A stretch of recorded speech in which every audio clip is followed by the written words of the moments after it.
Salgalú TV Online sigue creciendo y se renueva, con nuevos programas, nuevos enfoques, nuevos temas y con la participación de profesionales de primera calidad.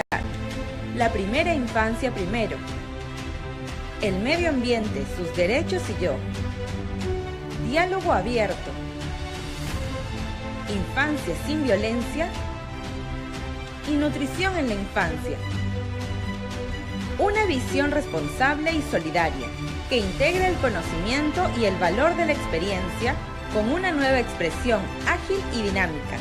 Desde este lunes 14 de agosto, todos los días a las 11 de la mañana, conéctate y participa en vivo con tus opiniones y comentarios. Salgalú TV Online, comunicación que nos acerca.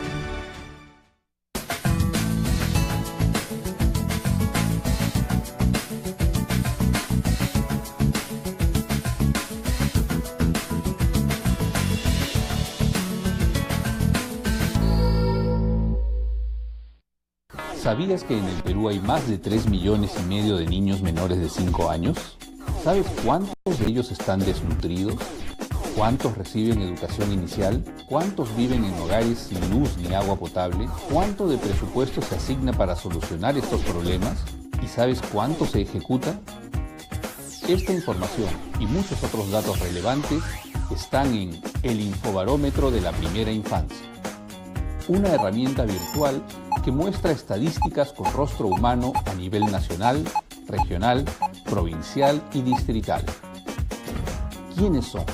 ¿Cuántos son? ¿Dónde están? ¿Qué hacer? Ingresa al Infobarómetro de la Primera Infancia para conocer la realidad de los niños y niñas de 0 a 5 años de nuestro país, para tomar decisiones acertadas, para apoyar, para demandar y vigilar que se cumplan los compromisos. Infobarómetro de la Primera Infancia.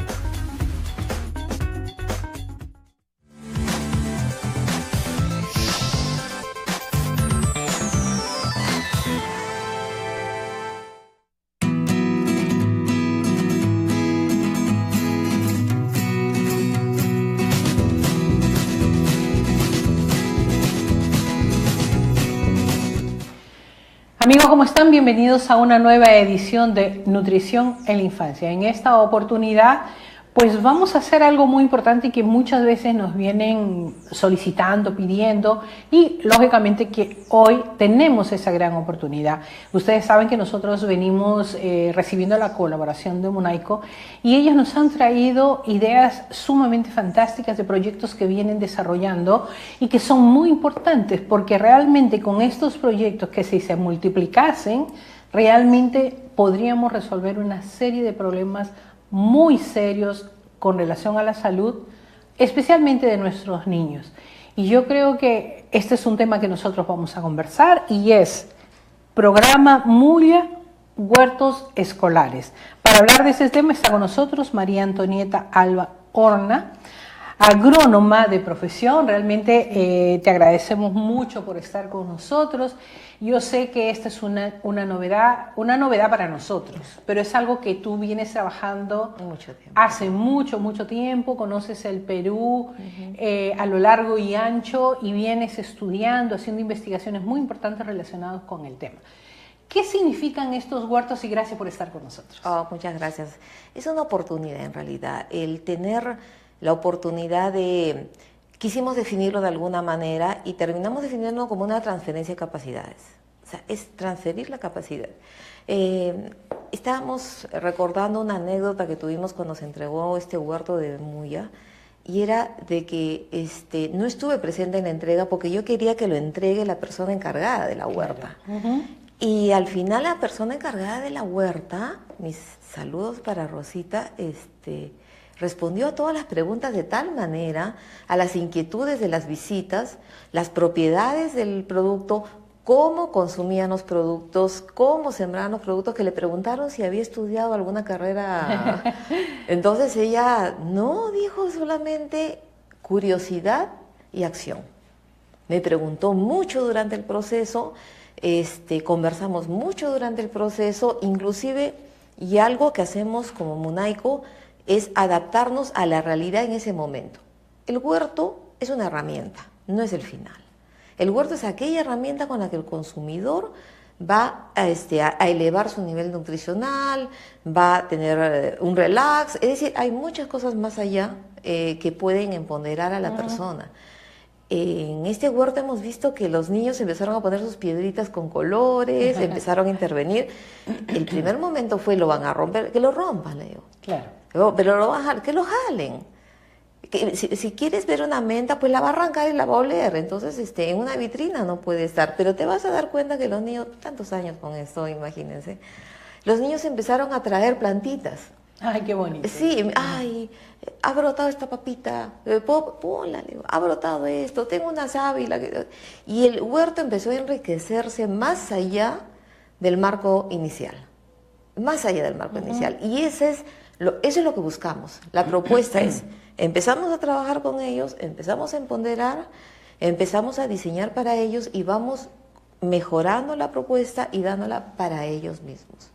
En ese momento es que cuando estábamos viendo qué comer, primero comenzamos por lo estándar, les dejé kiwicha. Entonces y empecé a contarles la historia de la kiwicha como planta sagrada, les empecé a contar un montón de cosas, pero también les conté que las hojas de la kiwicha se podían comer ¿En ensalada?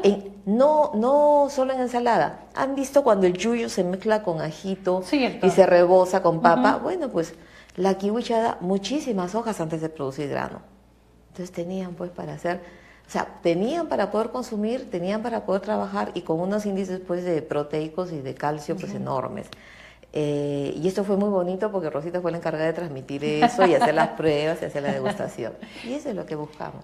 El nombre de la escuela donde se ha desarrollado este proyecto, ¿cuál es? Contigo Perú. Contigo Perú, Sí, exactamente, es sí, una ya lo maravilla. hemos presentado, pero me gustaría mucho. ¿Y Rosita quién es? Porque estamos mencionando a Rosita. Sí, es la encargada del comedor, ella es la que Nosotros cocina. vamos a ver algunas fotos que nos han mandado exactamente de Munaico y donde probablemente aparece Rosita. Sí, vamos a claro que presentar a aparece. Rosita, ¿no?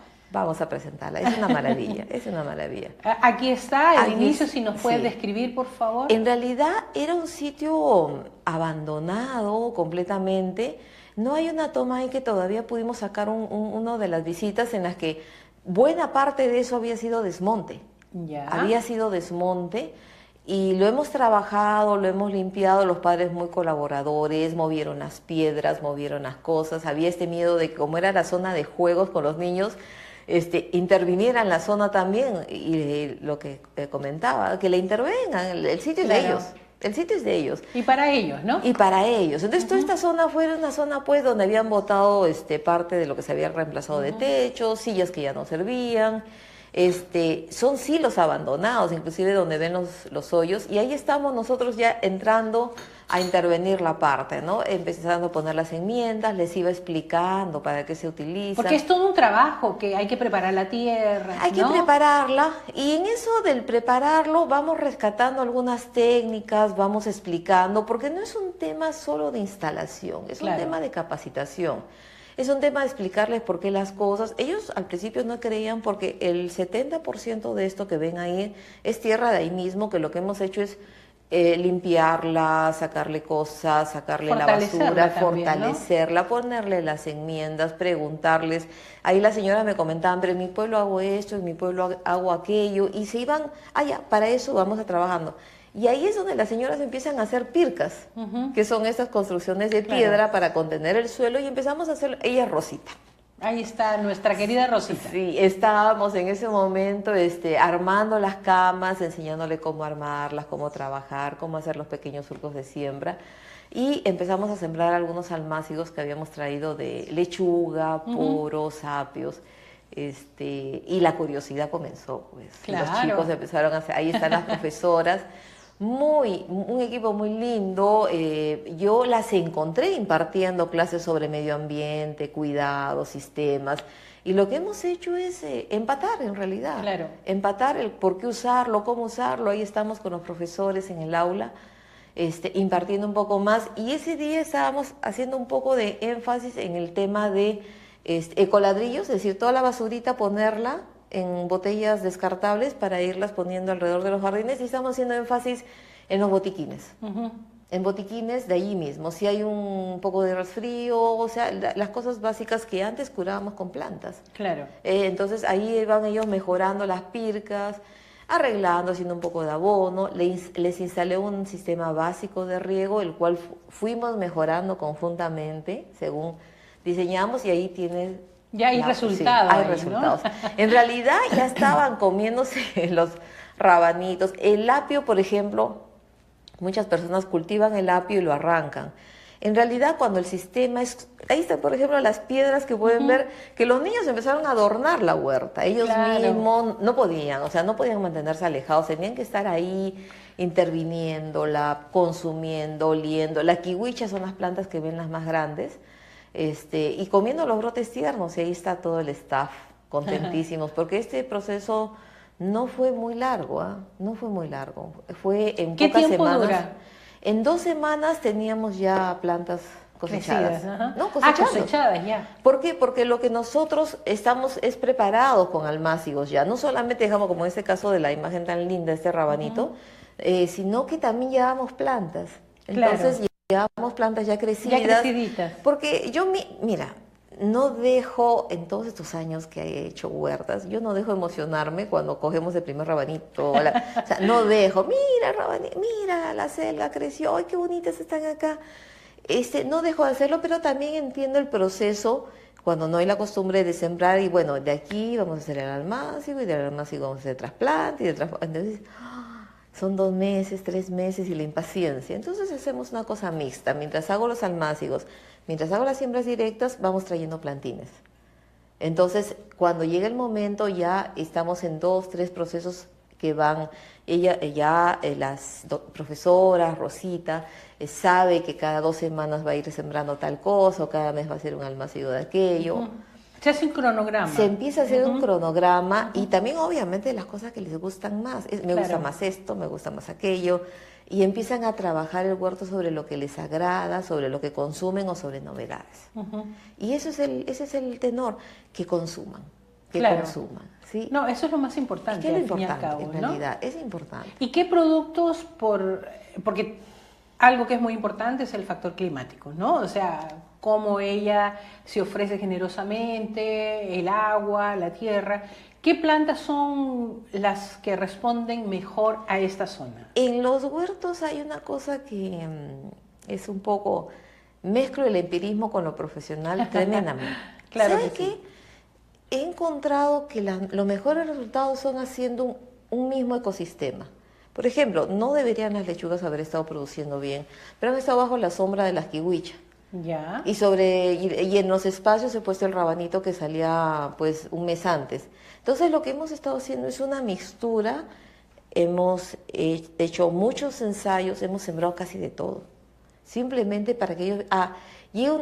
lo que yo busco o buscamos como equipo es que digan, aquí da muy bien la selga, aquí da muy bien la espinaca, mira, y empezar a sesgar sus preferencias a lo que les da bien, porque en el tema medio ambiente tenemos microclimas.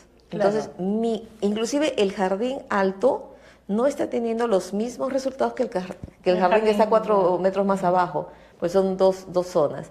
Tienen diferentes resultados, ellos mismos lo están viendo. Acá da mejor, y empiezan a rediseñar. Acá dan mejor las lechugas, acá dan mejor los brócolis, acá dan mejor esto, acá dan mejor aquello.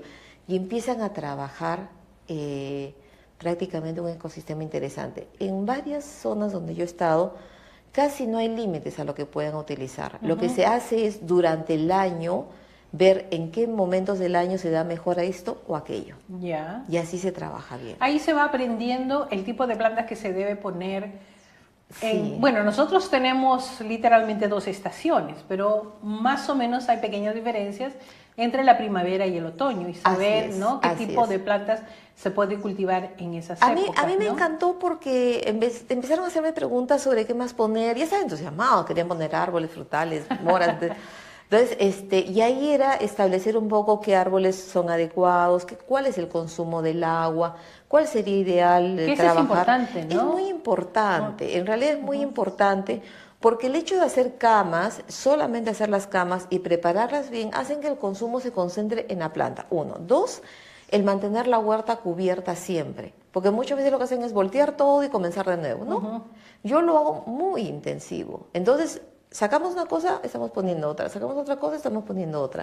Lo que hicimos fue prepararlas en abonos foliares, en abonos por fermentos. Entonces hacen su abono con cuito y lo van a aplicar. Entonces se busca la eficiencia, que ellos puedan trabajarlo y puedan desarrollarlo. Con las charlas sobre nutrición buscamos que vean también esto es bueno, porque estamos recuperando memorias anteriores. Entonces muchas veces decían, ¿para qué es el huacatay? ¿O para qué es la muña? Claro. ¿O para qué usamos Porque la no solamente manzanilla? se planta, también hay que aprender a saber cuál es el uso que se da a cada planta, Claro. ¿no? Es importante establecer... Hay una cosa que a mí me ha pasado cuando he trabajado en climas más extremos, y es que las personas mismas me decían, esta zanahoria es más dulce, o esta selga en el guiso es más pesada. Es decir, se sentía la diferencia. Una diferencia que se siente son los olores, son los sabores, es el peso. Mientras más orgánico y más materia orgánica tenga, estas verduras van a pesar más. Ahora, hacer las combinaciones, hacer los menús, hacer los usos, es una cosa impresionante con el apoyo de los nutricionistas, con el apoyo de las profesoras que empiezan a utilizarlo. Una cosa muy interesante era usar, por ejemplo, la hoja de lechuga para enrollar algo y comérselo. Imagínense, es una maravilla verlo. Los kibes. Sí. Los kibes, bueno, en realidad se usa una serie de hojas así grandes, largas, donde uno la rellena con lo que quiera, ¿no? Y la puede comer. Yo creo que en muchos países le ponen carne molida, en otros le ponen queso, en otros le ponen verduras. Imagínate, con una sazón ahí y queda un alimento completo. Claro, es un ralladito, ¿no?, de todo lo muebles y en caso de lechugas, hojas crudas, en caso de un brócoli, que esa es la ventaja con respecto al campo. Por eso, el concepto para hacer un huerto urbano, periurbano, familiar o mini huerto, el concepto es saltarse completamente el tema técnico de campo, distanciamiento, surcos. Sí, aquello que nos diferencia entre el profesional y el común denominador. Te vas y rescatas al abuelito o el bisabuelito que tenía en la sierra, por ejemplo, el rincón donde caía el sol más abrigado, ese era su tomate y su rocoto. Cierto. Nosotros nos vamos a ir a un pequeño corte y vamos a regresar porque te voy a hacer una pregunta porque por ahí me dijeron, ¿y qué es una cama? Vamos a hablar de qué es una cama, cómo se prepara esa cama, con sábanas, colchitas. En realidad es el preparado de la tierra, pero aquí nos vas a informar de qué es una cama, cómo se prepara y sobre todo cómo recuperar aquellos alimentos orgánicos que tenemos en casa y que realmente lo estamos desperdiciando. Nos vamos al corte.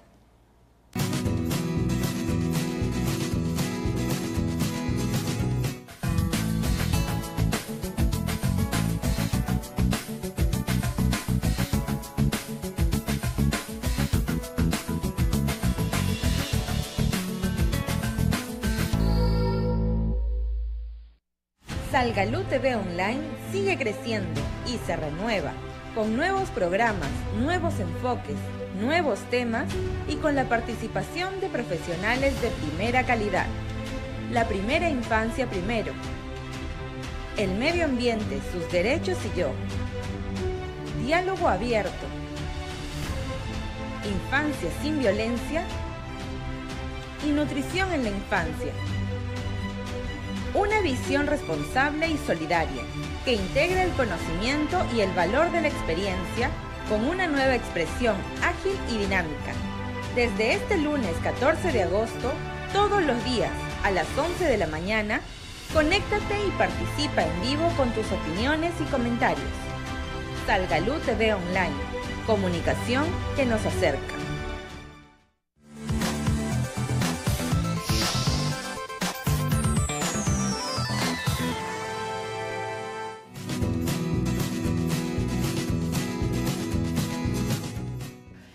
Bueno amigos, ahora sí vamos a responder esa pregunta que quedó en el corte, ¿no? Sobre qué es una cama, cómo se prepara, qué significa, cuáles son sus dimensiones, qué significa hacer cama. una cama, tener una cama, formar una cama. En realidad, cuando tenemos un espacio cualquiera que sea tenemos que hacer dentro de ese espacio dos diseños que son muy importantes. Uno son los caminos, que deben ser entre 30 y 40 centímetros de ancho, más Entre planta y planta. entre cama y cama. Ah, ya, los surcos, lo que dicen. No, los caminos. Ah, los caminos en sí, ya, Los ok. caminos en sí. Hablemos solamente muy básicamente. Caminos. Ya. Tienen que ser no menos de 30 porque si no, no te permite arrodillarte. Porque te arrodillas acá y te sientas en la cama de atrás. Tienen que ser 30, 40 centímetros. Más, no. Y las camas son en realidad pedazos de terreno de un ancho determinado y de un largo cualquiera, en el cual nos vamos a concentrar a trabajarlo para hacerla más permeable al agua, retentiva al agua, retentiva a nutrientes y que aloje a las plantas. En otras palabras, es como hacer una maceta en el suelo. Cierto. Y le llaman cama. ¿Por qué? Pues se le da la formita. Cierto. Hay camas altas, camas bajas, camas a nivel. Se prefiere un poco la cama alta siempre, en especial cuando hay un tema de mucha lluvia, se prefieren las camas altas. En realidad a mí me gustan a nivel y altas. Así, esas son las dos que prefiero. El ancho de la cama, 70 a 90 centímetros, porque es el ancho con el que tú puedes trabajar cómodamente.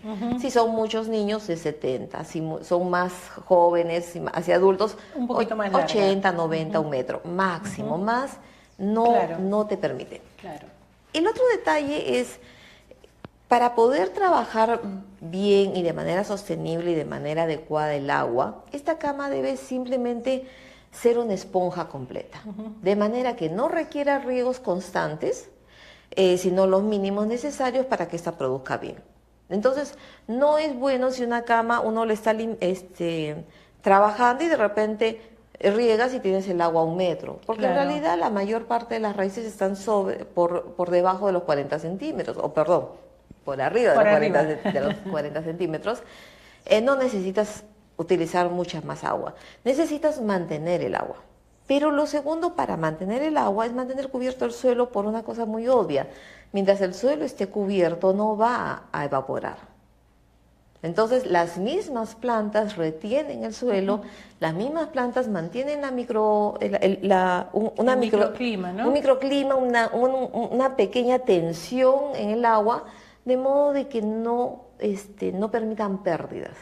Entonces, la teoría o la práctica del sembrar camas implica manejar una densidad adecuada. Entonces vamos y también ir reconociendo a las plantas. Entonces ya sabemos que este rabanito va a salir en 30 días, lo puedo poner por acá. Sabemos que el brócoli va a salir en 45 días, una cosa así, lo ponemos al otro lado. Entonces ya, cuando saque el rabanito le voy a dar espacio al brócoli. Entonces mantenemos la cobertura, Hay espacios más pequeños, ponemos almácigos. Salió una planta, le ponemos abono. Es decir, el uso en realidad es intensivo. Claro, y es continuo. Es continuo, ¿no? es continuo. O sea, dejar abierta una cama al sol no es muy conveniente. No es muy conveniente. Pero de esa manera puedes mantener muy bien el producto. Entonces, eso es interesante porque también el diseño depende de esto. Entonces, cuando tú ves que en esta zona hay un alto consumo de repente de papa, porque se cultiva papa en la zona, entonces dice, falta un poquito de hierbas de este tipo, un poco de espinacas por el tema del hierro, o falta esto, empiezas a diseñar tu huerto para que acompañe al menú habitual. Claro. Entonces de esa manera tus huertos empiezan, con el apoyo de las nutricionistas, a tomar un cuerpo, en realidad un cuerpo. Y con los profesores que están siendo capacitados para darles los hábitos, ¿sabe lo maravilloso que es de repente que un niño diga, tengo hambre, he traído este arroz con verduras, pero lo voy a envolver en una hoja de lechuga y me lo como? O sea, que les sea natural tomar algo del huerto y consumirlo, o que también ha sucedido, se lleven a su casa plantines porque me llaman, mire, me dice, mi lechuga está grandota, me la estoy comiendo hoja por hoja. Ese es otro detalle. No se necesita arrancarla. Así es. Puedes ir cortando hoja por hoja y mantener la planta más tiempo en la huerta. Porque ¿para qué jalas una lechuga si vas a coger solo 4 hojas? Puedes mantenerlo. A medida que sea mayor el calor, se reduce porque la Claro. lechuga no soporta el estrés, pero en época de invierno pues es una maravilla, ¿no? Y entonces, Pero eso pues, no solamente con la lechuga, me parece que con algunas otras yo lo hago plantas con, mira, también, lo hago ¿no? con apio. Yo tengo mis apios en macetas, tengo brócolis en macetas, porque allá por los 80s, cuando empecé a hacer huertas, para probar que se podía hacer, hice mi huerta en el techo de mi vivienda. Entonces, tenía mi huerta. Resultó. Resultó, porque mi mami bajaba pues con berenjenas, zanahorias, rabanitos y huevos porque criaba codornices, tenía mi jaulita de codornices. Y tranquilamente sembraba papas, las experiencias con esas las tengo ya. Entonces, ahí es donde me di cuenta que la técnica y la práctica tienen que irse adaptando. Y van de la mano, ¿no? Van muy de la mano. En realidad, es una sinergia entre el profesor, ¿no? La nutricionista que lo apoya, la nutricionista que vigila, digamos, el contenido y que normaliza el consumo de productos de la huerta en los niños. El objetivo es que el niño consuma y que se lleve esto a su casa. Mamá, ¿por qué no sembramos? Mira, nace a veces en la tierra una plantita de papa, que he visto hacer eso. La cogen con cuidado, se la llevan a otro lado de la casa y la empiezan a cuidar. Entonces, que se normalice el que los chicos lleven esto a su casa y la mamá le dice, anda a comprar hierbabuena para el locro. No, mamá, que en el jardín Ahí hay tenemos. hierbabuena, ahí tenemos, le da. Eso es maravilloso, en realidad. Es ya una normalización del consumo sano. Y a eso hay que agregar el hecho de que en realidad en nuestro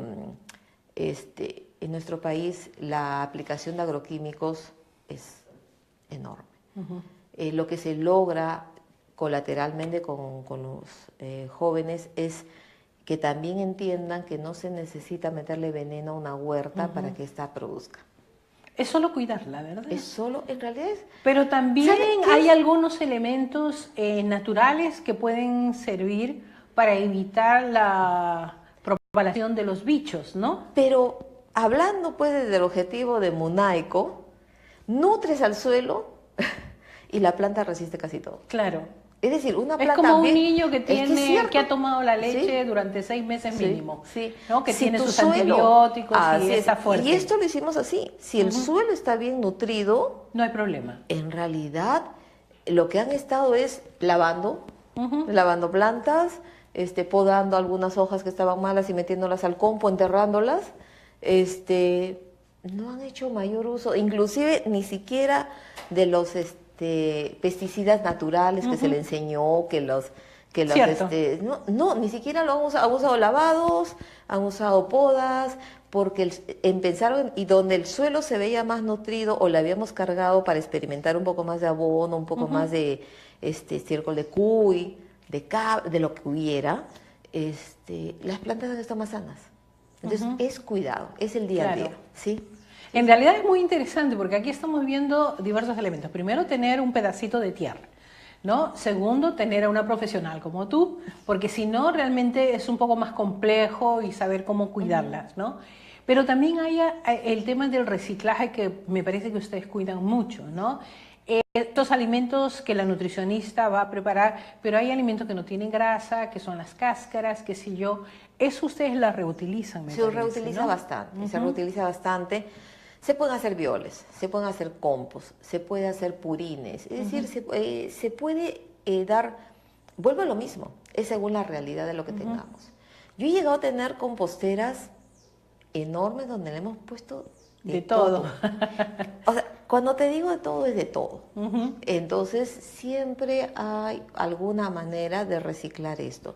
En realidad, ese día estuvimos revisando el tema y al final les digo, solamente el uso del ecoladrillo, o coger cualquier Cierto. bolsita, y que todo lo que quieran botar, lo botan en él. Les costó 3 semanas llenar una botella a un salón.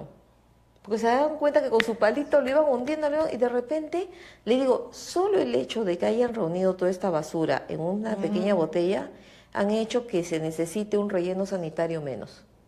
Porque empiezan a entender las complejidades de que en realidad todo lo que hacen está ligado a todo.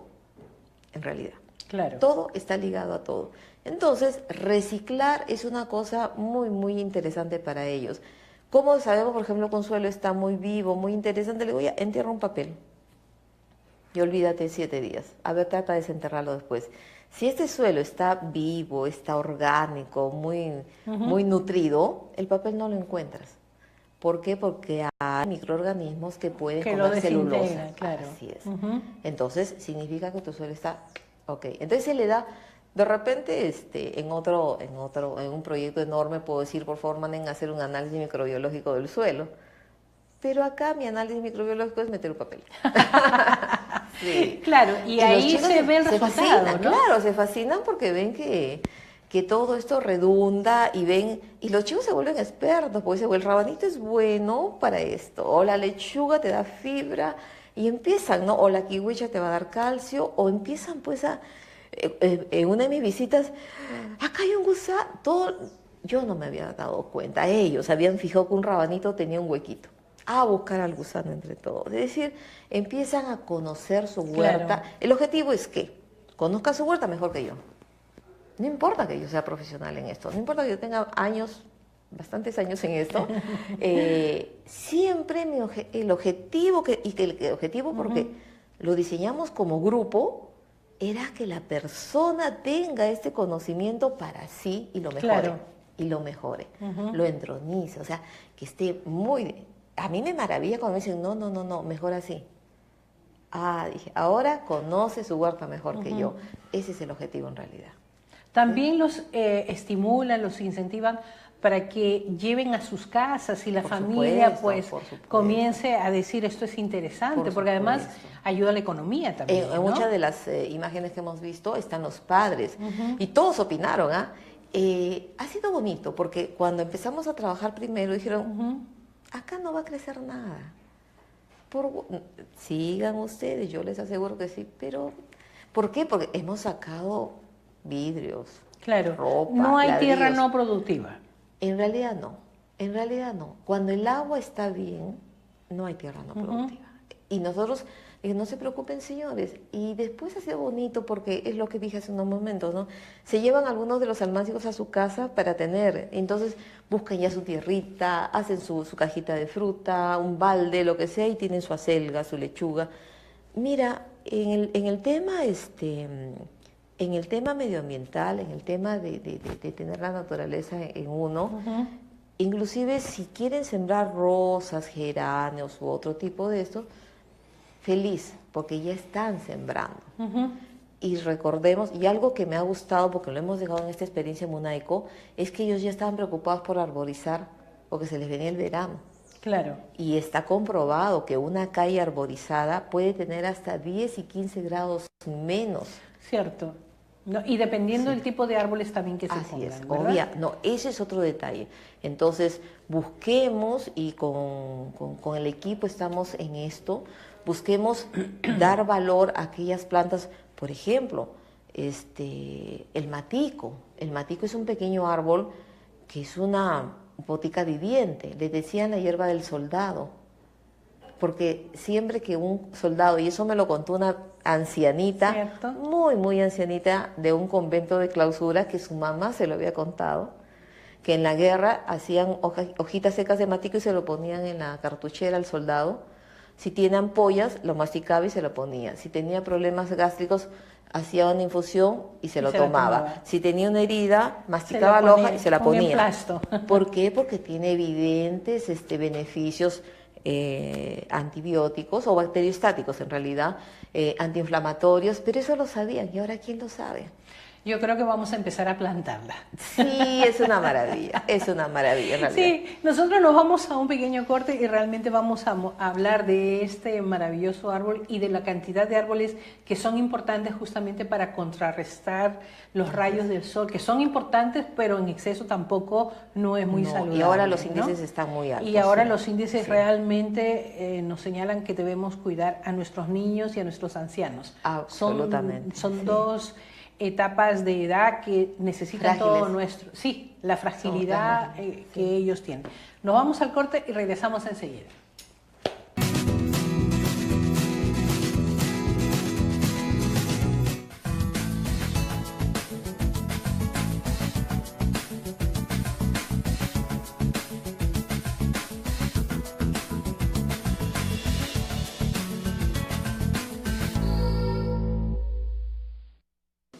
La lucha contra la desnutrición y la anemia infantil es una responsabilidad que nos compromete a todos, al Estado, gobiernos locales y regionales, pero también a nosotros, los ciudadanos. Se puede saber que un niño está con anemia, si está cansado, si se duerme, si se fatiga, no corre, no está alegre, hay que llevarlo al centro de salud y allí se hace un análisis de sangre muy fácil y se diagnostica anemia. Esa anemia se cura con buena alimentación y con eso que se llama micronutriente. Es como echar sal a la comida, se mezcla con todos los otros alimentos que se le da a la criatura y con eso se cura la anemia. En el centro de salud están los micronutrientes, que son absolutamente gratuitos y que la madre tiene la responsabilidad de exigir que le den. La anemia se cura y es responsabilidad de todos, absolutamente de todos. Yo he sido ministro de Salud y apelo a los colegas, comenzando por los médicos, por las enfermeras, somos colegas todos y es nuestra responsabilidad disminuir notablemente los casos de anemia. Infórmate y actúa, todos juntos sí podemos.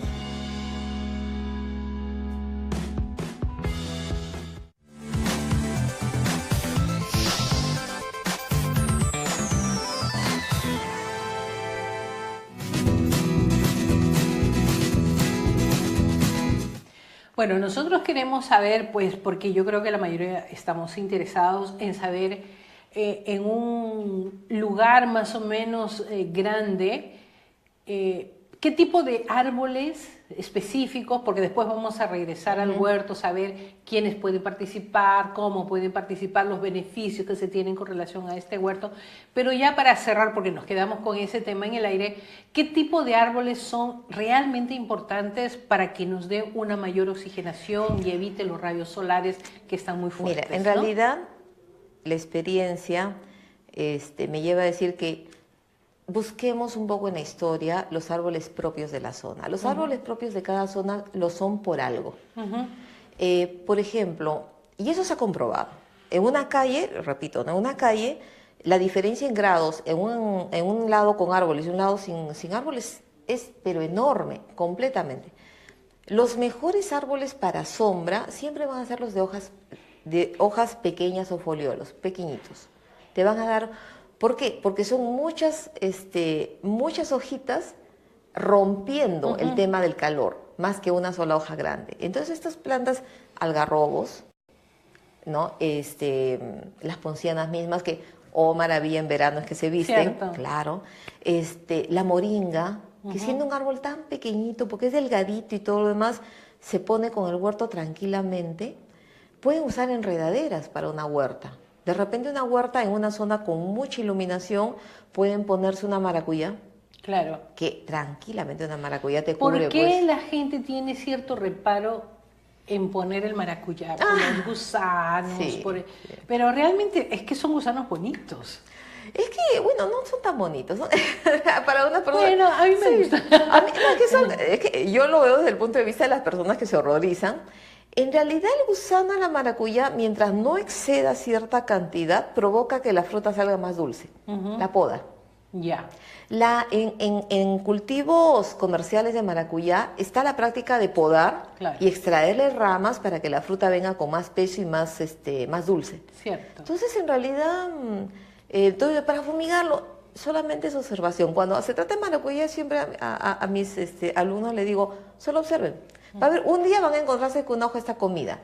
El hábito de postura de este gusano es, hace posturas agregadas, es decir, todos los huevos los ponen en un solo sitio. Ya. Entonces, anda, busca, y vas a encontrar que cuando ya están naciendo y están más grandes, todavía siguen todos juntos. Tienen que llegar a cierto tamaño para dispersarse. Coge la hoja y písala. Se acabó. Entonces dicen, ¡ay, pero algo para fumigarla! No, busca la hoja madre. Ahora, si se te disparó, es porque se te disparó. Poda. Pero no hay que fumigar, no, porque tenemos el chip del veneno. El chip del veneno, el chip del veneno. No es necesaria la mayoría de veces una fumigación. Así de simple. Y es por eso, con relación a este tipo de agrotóxicos, porque realmente existen, ¿no? Sí. Por ejemplo, yo he visto en varias sesiones nutricionistas que señalan, si vas a comer una fruta, pélala, si vas a comer un tomate, pélalo, pero son de los productos que uno compra en los mercados, Sí.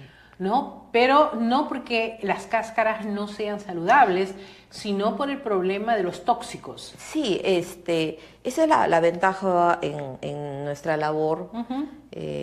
Al ser multidisciplinarios al final podemos también cerrar ciertas cadenas en el sentido de enlazar a los productores con productos sanos con consumidores. Yo me como la zanahoria, es decir, como tengo la ventaja de estar siempre presente en productos orgánicos y sanos, en realidad yo nunca pelo tomate, nunca pelo pimiento, nunca pelo zanahoria, o sea, yo no pelo nada, ni la papa la pelo. Las habas porque, en fin, pero en realidad no pelo nada, me lo como todo con cáscara, todo bien, porque sí, es una buena indicación de las nutricionistas cuando dicen pelar, porque si no conoces el origen, es probable que te estés llevando... Es fundamentalmente aquellos que se consiguen en el mercado en ¿no? general, sí. El nivel de agrotóxicos que usan en ciertas zonas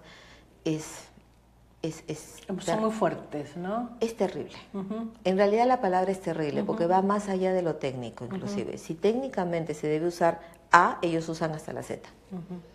Sí, es todo, realmente es todo un problema. Y retornando al tema de los huertos escolares, ¿realmente es importante? ¿Funciona? ¿Tiene resultados?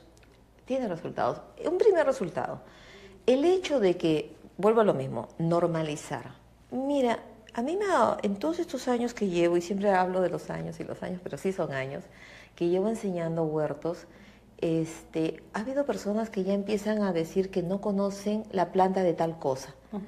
O me dicen, quisiera un árbol de huacatay, por ejemplo, cuando no saben que es una matita. ¿No? O quisiera una fruta es decir, me dicen cosas que no tienen relación porque han perdido el contacto. Lo que buscamos... Especialmente la gente de la ciudad, ¿no? Sí, con énfasis en la ciudad, es tremendo. Entonces, el primer producto real es normalizar el consumo de tu huerta.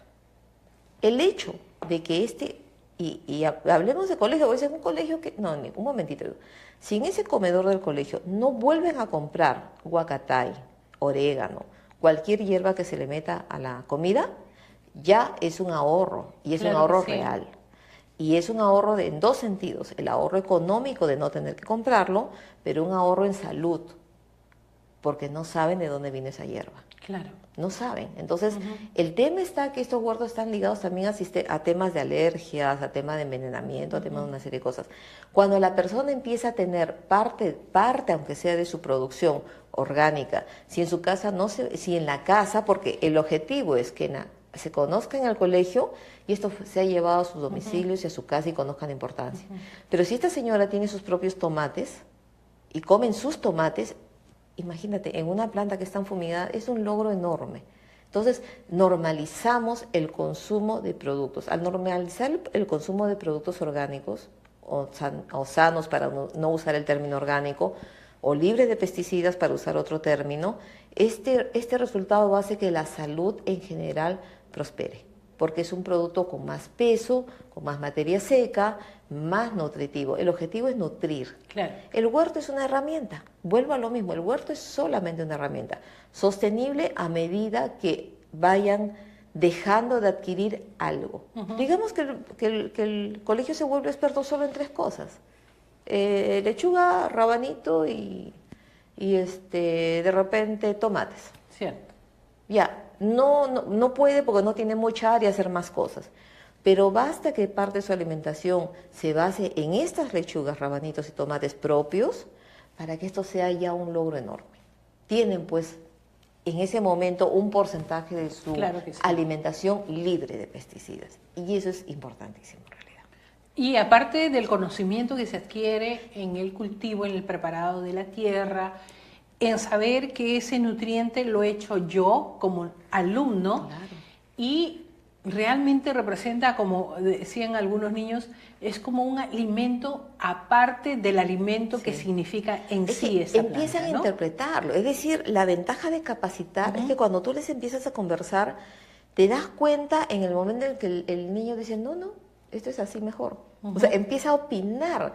¿Qué grado de empoderamiento puedes evaluar en un niño que de estar atento, escuchando lo que le dices, dice, no, mejor es así, o yo lo prefiero así, porque empieza a opinar? Significa que su empoderamiento está actuando. Ha crecido. Ha crecido.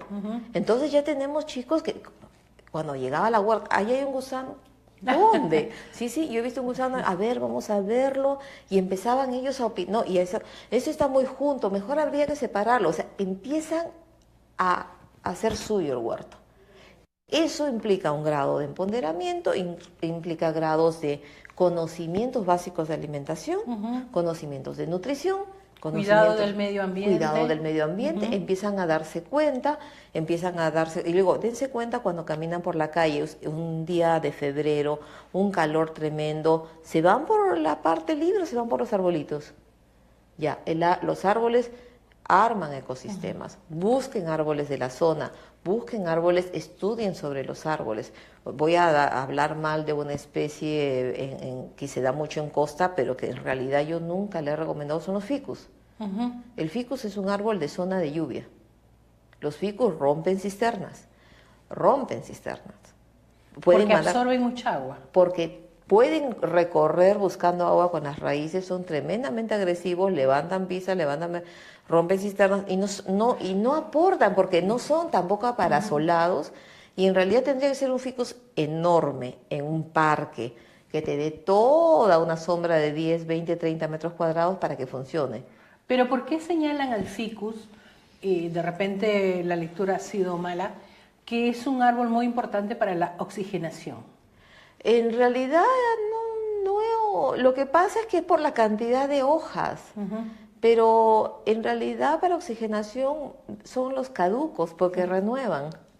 Renuevan y renuevan. El ficus va a terminar cediendo ante la contaminación porque necesita de la lluvia, a menos que lo laves. Claro. Entonces, en todo caso, los ficus es mejor en las partes de la sierra donde hay mucha lluvia, pero en las zonas tropicales, ¿no? Fantásticas. En la sierra un ficus bastante.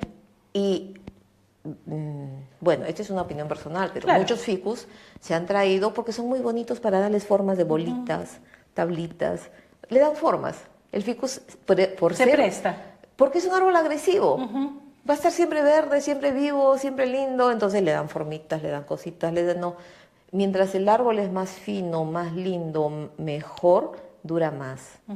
No, por eso es que un algarrobo es tan fino. Es una madera hermosa, pero un árbol de algarrobo demora, pero es noble. Te alberga aves, entonces, y un detalle, ¿no? Pero es muy alto también, ¿no? ¿O no? Más o menos. Pero no es agresivo.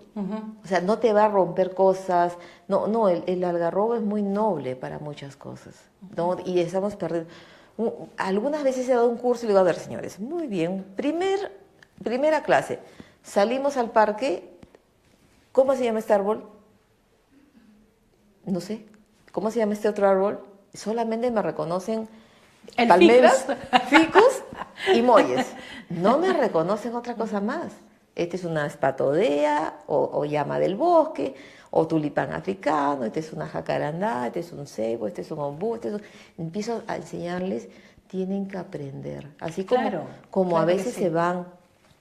Uno lee una novela europea, hasta una novela de misterio, si quieres, dice, cuando el zorzal pasó por no sé qué, o el ruiseñor, o sea, empieza a describir sus aves, y yo los hago, a ver, descríbeme qué pajarito es ese que pasa por ahí. Pajarito, Cuando después, no, es un tordo, es un gorrión, es un canario, es decir... En realidad se ha perdido un poco ese contacto, ese conocimiento de la naturaleza en general, ¿no? Y un llamado más, que en algunos casos lo he logrado, tu huerto está perfecto el día que tengas sapos. ¿Sapos? Sí. ¿Por qué? Porque tener sapitos o ranitas significa que ahí no hay ningún tóxico. Es el primero en caer en un campo cultivado con agrotóxicos. No vas a encontrar sapos ni ranas en un cultivo industrial. En realidad es un tema bastante interesante. Da para. Es decir, terminas hablando de biología, zoología, anatomía, y en nutrición terminas con bioquímica. ¿No? Es que está hermanado. Por eso que a veces la nutricionista empieza a conversar y de repente estamos hablando del oxígeno en la sangre, pero el oxígeno en la sangre es importante porque tiene que ver con los niveles de hierro y el hierro tiene que ver con los niveles de cultivo, y volvemos a la herramienta que es la huerta, trabajado a través de un nutricionista. Y entonces el nutricionista es quien me pide a mí la herramienta. Claro. Entonces siempre le digo, la huerta no es, seré agrónoma y todo, pero la huerta no es más que una herramienta al servicio de lo que realmente es. Un capacitador que viene y te dice cómo debe ser tu alimentación y te lleva hacia eso, hacia la naturaleza. Pero eso es muy importante porque además el huerto, que en estos momentos hemos presentado un huerto escolar, se puede aplicar a diferentes empresas, diferentes instituciones, diferentes parques, porque no es exclusividad, ¿no? No, es decir, mira, cuántas instituciones tenemos que podrían tener en sus jardines, digamos, cítricos y tomar mates de esos cítricos. Podrían tener, es decir, y sus empleados salen, ay, tengo frío, se van y sacan una hojita de algo y se hacen un mate en ese momento. O fíjate, he encontrado empresas que tienen pues las rosas rodeadas de cebollas, que las consumen. Es decir, el huerto no solamente escolar, lo que pasa es que siempre vamos hacia eso, el niño y el padre, el niño, el padre, el tío, el entorno, la sociedad.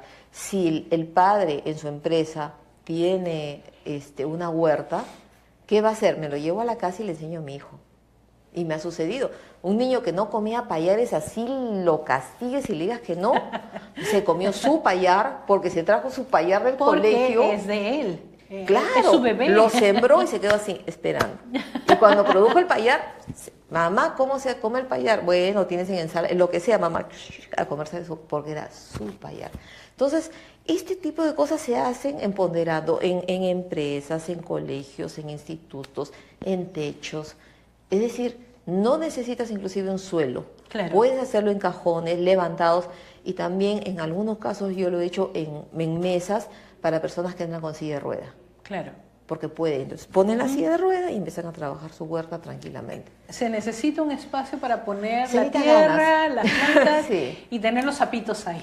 Oh, sería una maravilla realmente. Nosotros nos vamos a un pequeño corte ya al final de nuestro programa, que realmente es muy entretenido, porque además estamos aprendiendo pues que no es simplemente un huerto. No. Es mucho más que un huerto y los beneficios que ellos representan y cómo nosotros podemos mejorar nuestra alimentación a través de nuestra producción. Así es. Nos vamos al corte y regresamos enseguida.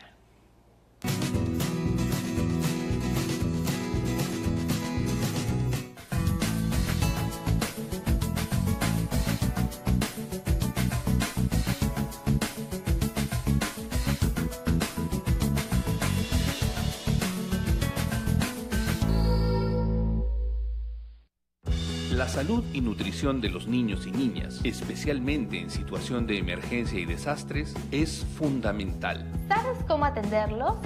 1. Priorizando el apoyo nutricional en las madres gestantes y en niños de 0 a 3 años y evitar que sufran de anemia y desnutrición. 2. Promoviendo la lactancia materna exclusiva hasta que los bebés cumplan como mínimo los 6 meses de edad. 3.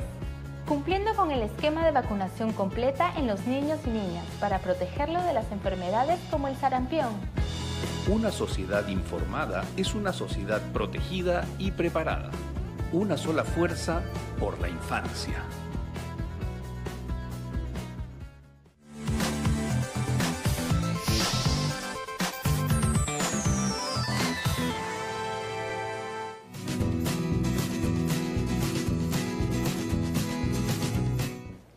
Bueno, sí, nosotros estamos muy entretenidos con este tema, especialmente porque yo me voy a llevar una serie de anotaciones que a mí me encantan los árboles.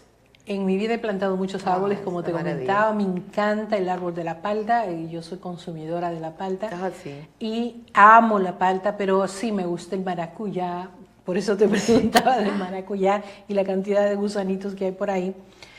Y yo creo que es muy importante esta reflexión con relación a una sana alimentación, porque no solamente estamos hablando de los productos que debemos consumir, no dentro de lo que hay en el mercado, sino de lo que nosotros producimos.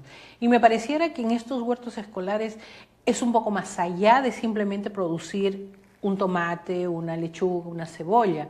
Es el empoderamiento que tienen los niños, es el empoderamiento de los profesores, es el empoderamiento de las familias, relacionados con varios elementos. Primero, conocer la tierra. Segundo, qué productos puedes plantar. Tercero, el respeto al agua, que me parece muy importante. Y después, finalmente, el cuidado al medio ambiente, porque nuestro medio ambiente hace rato que nos grita SOS, porque realmente estamos viendo una serie de situaciones bastante difíciles, especialmente con nuestro mar, que está llorando en estos momentos. Sí. Y mucha gente habla de las conservas, de los enlatados, pero la verdad yo creo que hay que preocuparnos un poco más, porque hay cierto tipo de pescados o frutos de mar que viven ahí y que realmente se están enfermando por cómo está el mar, ¿no? Entonces, acá también es importante, regresando a la tierra, que nuestros niños empiezan a aprender a respetar su ecosistema. Entonces, este empoderamiento del huerto escolar, ¿cómo ayuda a los niños a tener un mundo diferente dentro de estos conocimientos? Es que en realidad el poder está en el conocimiento. Es que mientras relatabas esto, recordé algo que les comenté. Estábamos haciendo la huerta todo y una profesora me dijo, ¿puede pasar un ratito? Estaba comenzando su clase y tocaba medio ambiente. Y ahí les comenté, le digo, ¿saben cómo en algunos países, y eso fue un caso que vi en Japón, saben que su agua está buena? Porque le sueltan peces y los peces están felices. Y eso me hizo acordar muchos años antes en una planta de tratamiento de agua en Miraflores. El ingeniero Vives en esa época, un excelente ingeniero sanitario, me dijo, había hecho un procesamiento de todas las aguas, o sea, antes de que entren, todas las aguas de desagüe las colectó para un proyecto que se hizo en el malecón. Y la sanitizó a través de algas, oxígeno, todo fue natural, nada químico. Y al final el agua salía un poco parda, que es lo que usan para regar parques, pero me dijo, en esa agua pueden vivir los peces. Y si los peces viven tranquilos, sanos y los podemos comer, significa que hemos hecho nuestro trabajo. No hemos permitido que esta agua contaminada llegue al mar. Y esa es la razón. Si los peces viven, ¿y a qué voy? Que yo todavía de niña he visto camarones en el Rímac. Cierto. Todavía los he visto. Los ríos están bajando muertos, lamentablemente. Y deben saber los niños que están dentro de un ecosistema y que el sistema viene desde los glaciares hasta el mar y retorna. Entonces, si lo que estamos botando es basura, no esperemos recuperar, pues. En realidad no se puede recuperar absolutamente nada. Así es. Quizás muchos de nosotros que nos gusta ver un poco esta preservación del medio ambiente, vemos cómo hay ríos, lagos totalmente contaminados y la verdad es que no se sabe qué hacer. Existen muchas investigaciones, pero la realidad es que aquel que está cerca no sabe cómo accionar. Pero precisamente esa es nuestra labor. Nuestra labor como equipo es darle herramientas que hacer. Una es la huerta, pero como hemos estado hablando a través de todo este tiempo, te jala que al ecoladrillo, que a cuidado con el agua, que no ensucies aquí, que mejor ponle árboles a tu calle. Es decir, empieza a jalar pequeñas acciones medioambientales. Quizás esa es la fábula del colibrí en el bosque que está incendiándose, ¿no? Cierto. Y el colibrí va llevando una gotita de agua y todo el mundo, oye, ridículo, ¿qué estás haciendo? Tú no vas a apagar el fuego, pero estoy haciendo mi parte. Así sea una gotita, le estoy echando. Todos tienen que hacer su parte. Todos tienen que hacer su parte. Y esto es lo que involucra el hacer. Vuelvo a lo mismo, y lo he dicho varias veces durante el programa, el huerto es una herramienta, pero es una herramienta que te jala actividades, actitudes, soluciones, y empiezan. Y si llevo, y la palta, aquí entra una palta, mira, entra en ese rinconcito, porque ellos ya se imaginan, y eso es bonito, porque se ven más allá, debajo de la palta comiéndose las lechugas. Claro. Y eso... Con un buen pedazo de palta. Ah, sería una maravilla en realidad. Y ya están en ese, ya lo tienen en su mente. Significa que es posible y lo pueden hacer. ¿Cómo podríamos hacer para que no solamente queden los colegios, o que la mayoría de los colegios pues hagan esta solicitud para saber que no se necesita grandes extensiones de terreno, que las empresas sepan que pueden hacer sus compus dentro de sus empresas, que pueden reutilizar todos esos productos que no tienen grasa, que son las cáscaras y los desechos orgánicos que realmente se pueden reutilizar? ¿Cuáles son los beneficios que realmente gana cada entidad que apuesta por estos huertos? Las entidades ahorita están haciendo inclusive muchas labores de coaching, para poner a la gente en forma también. Esto es una manera, el hecho de que las huertas terminan capturando una serie de acciones, es un tema que lo pueden desarrollar y disgregar según cada empresa inclusive. Es lo que les decía hace un momento. Tener árboles para que las personas en un momento, se van a dar cuenta, en un momento de frío, no van a tener un golpe de frío tan fuerte. En un momento de calor van a tener un sitio donde trabajar. En muchos países se ha dado que la empresa les pone frutales o les pone árboles diferentes. ¿Para qué? Para que puedan almorzar debajo de sus árboles. Y eso no se está pudiendo dar porque simplemente tenemos arbolitos pequeñitos, bien formaditos, muy bonitos. Las palmeras son muy útiles, ¿no? Las palmeras son útiles dentro de un desarrollo más complejo. Entonces las palmeras son hermosas, son útiles, pero con árboles también de mediano tamaño. Entonces el hecho que una empresa pudiera tener parte de su consumo en huertas va a empoderar un tema desde reciclamiento, de tranquilidad, de un sitio. Hay empresas que ya están inclusive trabajando con zonas para siestas, imagínense. Entonces, ¿qué sucede? El hecho de poder tener algo natural los acerca. Personas que a veces tienen tanto trabajo en su vida o que ya son de la generación X, que en su vida han visto algo que salga naturalmente de algo. Entonces, mira, solamente tener el ejercicio de tener una zona de melones y que se haga un cultivo de melón como un ejercicio en una empresa y que esto se consume en un compartir, ¿qué significativo podría ser? Y eso es lo que vamos, que se entienda que esto es una herramienta que nos empodera también como sociedad. Tú mencionaste algo que me parece muy interesante, especialmente porque amo el cítrico. ¿Por qué los árboles cítricos son importantes? Bueno, mencionaste los cítricos varias veces, ¿no? En realidad en realidad el limón siempre ha estado asociado a la salud y todos los derivados, naranjas, limas y todo lo demás. Me gusta porque inclusive si no tiene fruta, tiene flores. Y sabemos todos que las flores de azahar se usan para tranquilizar. Cierto. Entonces, ¿quién ahorita se hace un té de flores de azahar? Difícil, ¿no? Muy difícil. ¿Quién? Y si no tiene flores en ese momento, ni fruta, tienen hojas. ¿Quién se está haciendo un tecito de limón que sea de limón? A base de las hojas. Una hojita de limón y se hace un limón. Y algo muy importante, que eso también tenemos que... cuando me hablan de empresas, digo, ¿y entonces por qué los japoneses hacen aceite de limón y cuando la gente la ven que está así, como media estresada, media mañana, inyectan el aroma de limón en la oficina para que todo el mundo... ¿Qué haces tú cuando coges una hoja de limón? Por eso a veces me centro en eso. La frotas y haces esto. Porque sientes en ese momento que te desestresa. Cierto. Lo uso por eso. Porque a veces uno dice, ay, me siento un poco, coge una hoja de limón, la huele y eso se está utilizando para que el personal sienta unos minutos de relax. Y eso se llama aromaterapia. Claro. Para que veas. Y también hay coloroterapia, supongo será, no, colorimetría, me he olvidado el término técnico, discúlpenme. Pero en el hecho de que tener un árbol, los colores o sea, con la naturaleza. Cuando empiezan a caer las flores las flores del cerezo.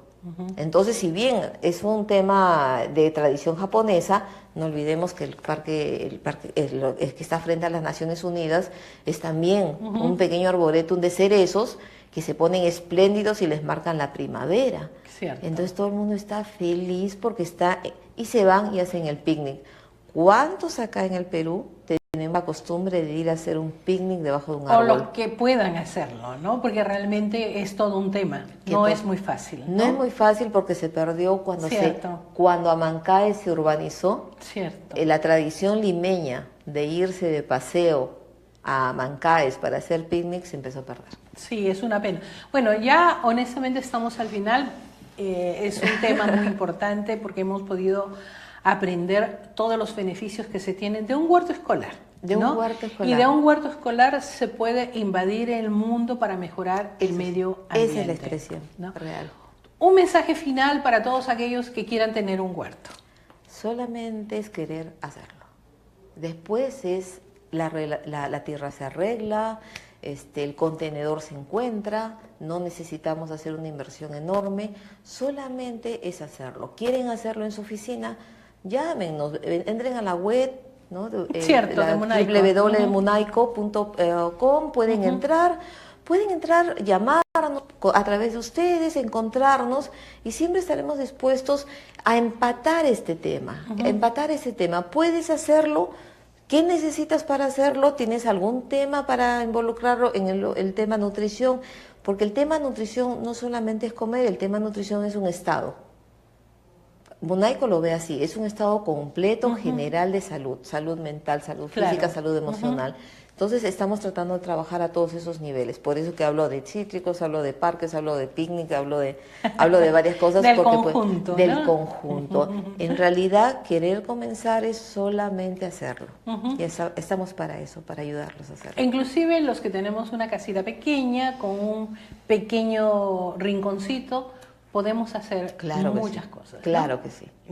Muchísimas gracias. Realmente también ha sido una hora que se nos ha ido muy rápido, con mucho conocimiento, con mucha información. Te agradezco mucho y yo honestamente vuelvo a agradecer a Munaico porque somos parceros, somos aliados trabajando en favor del combate a la anemia y la desnutrición crónica infantil, que realmente es un tema bastante difícil para nosotros, y lógicamente vamos a continuar con este tema y vamos a explorar otros temas más siempre relacionados a la salud alimenticia de todos, no solamente los niños, de los adultos, sino de todos nosotros.